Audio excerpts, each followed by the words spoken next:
Достар, бүгін өте дәмді чак-чак дайындаймыз. Жасалуы оңай, әрі аз продукты кетеді.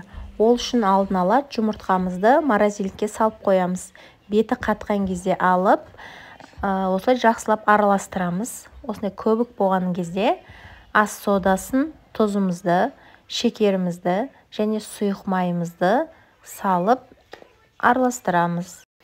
Толық рецепті қанша кететінін описанияға қалдырамын.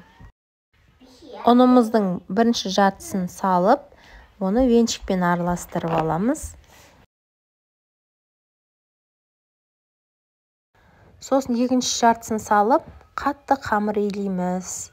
Қамырымызды илеп, пакетке салып, 20 минутқа демалдырамыз. Демалғаннан кейін алып, осылай илеп жіберіп, екіге бөлеміз.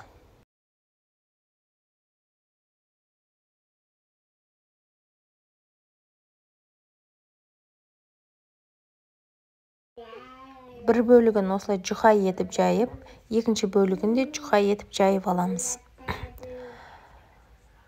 Қамыр жайғандай етіп жаямыз, 5 бармақтың қамырындай. Сосын осылай кесіп, екіге бөліп, бір-бірінің үстіне қойып, турай береміз. Бұл қамыр жабыспайды.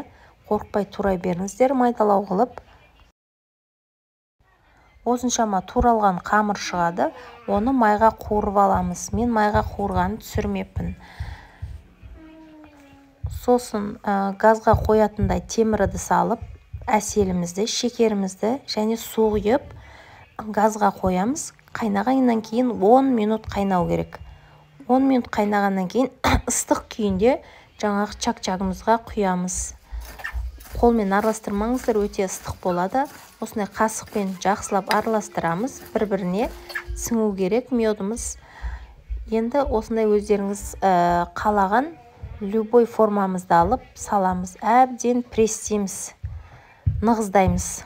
Менде осындай екеу шықты. Бағана биік болып тұреді, нығыздағаннан кейін осындай пәс болады.